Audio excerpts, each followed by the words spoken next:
After checking in with the girls' soccer teams last week, today we stay with soccer to update how the boys' soccer seasons have fared thus far.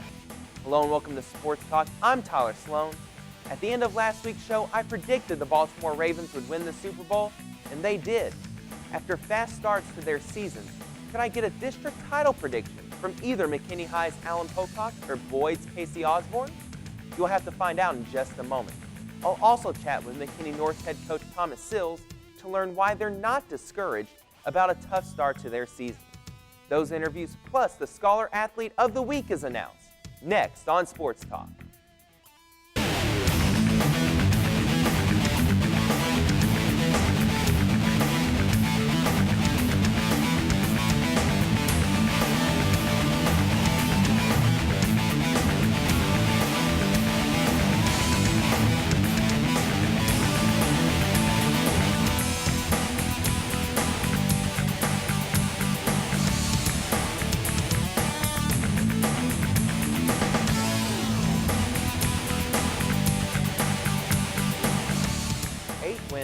One draw, 2 losses. A very impressive start to the McKinney Lions season in boys soccer. I'm joined by Alan Pocock, their head coach. And Coach, after last year you won the district, you go against Frisco Liberty in the first round of the playoffs, Frisco Wakeland in the first round of the playoffs, and you lose that tough game. What did your players take out of that game to help motivate them for this year going forward? Well, with that many returning seniors coming back, certainly the feeling of an early exit after so much success during district is still around the locker room. And something I've been so impressed with this group of seniors, their maturity, their level-headedness. It's nice to see that kind of leadership carry over the expectation of, this is a program, that has a playoff expectation. I think certainly it's a huge leap from that District 4A into not just 5A, but I mean this particular group of death 5A with the Plano school districts and crosstown rival that's highly ranked. But I'm very fortunate to have a group, just seniors that come to mind with plenty of varsity experience. Mikey Swim, Jerson Mendoza, Tom Navarrete, Rylan Wand, that honestly, since being around them, it's like they've been 26 years old since they were freshmen, with their just approach to the highs and lows of the game being very composed, and they're not at one extreme or the other, which really filters down through the locker room as well as through the practice and out onto the field during games in terms of a number of new players that we have just moved up from JV. Seeing that, man, that really did mean a lot to these guys last year. They didn't have a deep playoff run like they've had a number of times since moving from 5A to 4A in 2005. And there's an expectation to raise our level each week, and I like that. But the seniors don't misuse that that level of respect, or whatever you want to call it, that they haven't created an atmosphere of any kind of intimidation or an atmosphere of elitism or anything like that. There's acceptance. You're on varsity. Coach put you on varsity for a reason. Good, you're one of us now. Yes, you may have to carry the ball bag if you're the one freshman on the team, but you're a varsity player, and you're here to contribute, and we're here to support you and have patience, and while also letting you know when you need to pick it up. There isn't always that sort of camaraderie within the locker room, because sometimes you have players that are maybe upperclassmen that don't think as highly of the younger classmen, but there's really level of respect for everyone in that locker room. Yeah, it can be a two-edged sword having so many seniors on a team, because there can also be all kinds of headaches with just egos and a feeling of, well, I'm a senior, so I'm supposed to get this much playing time just because I'm a senior, regardless of entitlement. Exactly, entitlement, the word I'm looking for, and it's just not there. We try our best to create an atmosphere day in and day out that your contributions determines your role out here for this particular week, and you got to be ready mentally for any injury or whatever happens during the course of a season, that when your number's up and you're jumping in there in a starting role, that mentally you're ready to take that on without having carrying around any burden of ego or just bad attitude. And so far things look great. Of course that's pre-district, right? And we'll be getting in the heat of the battle next week when we kick off. Well, so far the results have certainly reflected that, and we have highlights, especially within there, the Little Elm Invitational, which you guys ended up becoming the victors, even though you had a loss early on in the tournament, able to sneak into the semifinals and pulled out a win against Prosper in the final. Yeah, we had back-to-back 5A opponents in that. The second group game against Denton Ryan, that was a storied 5A program, but got to celebrate my 250th career win with the group that morning, and then turn around and face another 5A opponent, R.L. Turner, recently moved up to 5A, and they're always talented. They're tough to beat. A penalty kick got us in that game, and we had some struggles finishing. However, it wasn't over for us. Fortunately, we had collected enough points to advance as the wild card team and play the semifinal against the home team. A lot of emotions in that. Boys did great in a 3-1 win, and set up a championship game against Prosper, just moving up to 4A. And they've been in our district for a number of years. Seeing that program grow, the coach has done a terrific job with them. And in fact, 3 teams in that program now.